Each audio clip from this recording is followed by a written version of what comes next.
देखो, विराट कोहली जो भक्ति की तरफ गया है ना, लोगों के लिए इंस्पिरेशन स्टोरी है। मैं कोई अफवाह या आरोप नहीं लगा रहा हूँ, सिर्फ ह्यूमन साइकोलॉजी और लाइफ जर्नी को ब्रेक डाउन के ऊपर विराट कोहली की बताता हूँ कि भक्ति की तरफ क्यों चला गया। देखो, विराट कोहली भक्ति की तरफ क्यों जा रहा है, इसका अगर पास्ट ऑब्जर्व करके और आज की रियलिटी को नोटिस करें ना, तो विराट कोहली पहले भी अग्रेसिव थे, इमोशनल थे, ईगो ड्राइवन कॉम्पिटिटर थे।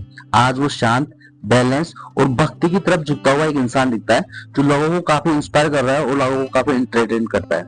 इस बदलाव के पीछे कुछ गहरे कारण है। जब सब कुछ मिल जाता है ना इंसान को, तो पता है उसका अर्थ का सवाल आ जाता है। विराट ने पैसा पा लिया, फेम पा लिया, रिकॉर्ड्स पा लिए, सक्सेस पा ली, सब बहुत जल्दी पा लिया। और जब आउटर सक्सेस पीक पे होती है ना, तो इंसान पता है क्या सोचता है कि मन पूछता है कि यार इसके बाद क्या करूं मैं। और यहीं से आध्यात्मिक यात्रा शुरू होती है।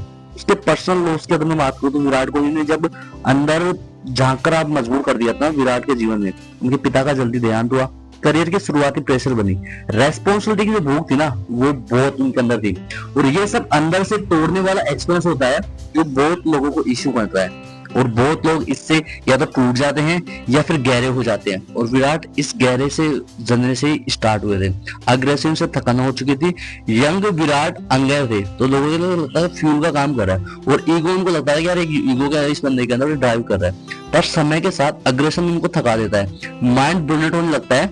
और भक्ति होती है ना, वो माइंड को रेस्ट देती है, ईगो को धीरे धीरे पिघलाती है, जिससे इंसान उस रास्ते पे जाना चाहता है। फेलियर और क्रिटिसिज्म का उन्होंने बहुत फेस किया है। 2020-22 के अंदर उनकी फॉर्म गिरी, सेंचुरी डाउट हुई, सोशल मीडिया क्रिटिसिज्म हुआ। और जब बाहर का वैलिडेशन इंसान का खत्म हो जाता है, तब आदमी अंदर का सहारा ढूंढता है भक्ति का, जो कि उसके एक इनर सपोर्ट और सिस्टम का काम करती है। रिलेशनशिप का प्रभाव इसको बहुत इफेक्ट करता है। अनुष्का के फैक्टर की मैं बात करूं, जो उनकी वाइफ है, अनुष्का बैलेंस है, स्पिरिचुअल इंक्लिनेशन है, नेचुरल ओरिएंटेड लाइफ जीते हैं। पार्टनर का इम्पैक्ट सबसे इंपॉर्टेंट होता है। लाइफ स्टाइल जब इंसान का बदलता है ना, तो प्रायोरिटी बदल जाती है।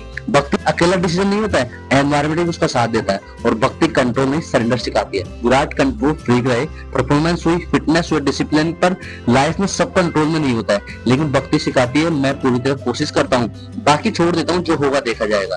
देखो, जब तक आदमी बाहर कुछ बनने में लगा रहता है ना, तब तक अंदर कुछ नहीं होता है। और विराट के बाहर का सफर पूरा हो चुका है। ईगो का पीक स्पिरिचुअल टर्न के बराबर हो चुका है। और ईगो जब अपनी सीमा तक पहुंच जाता है ना, तो या तो वो टूट जाता है या ध्यान बन जाता है।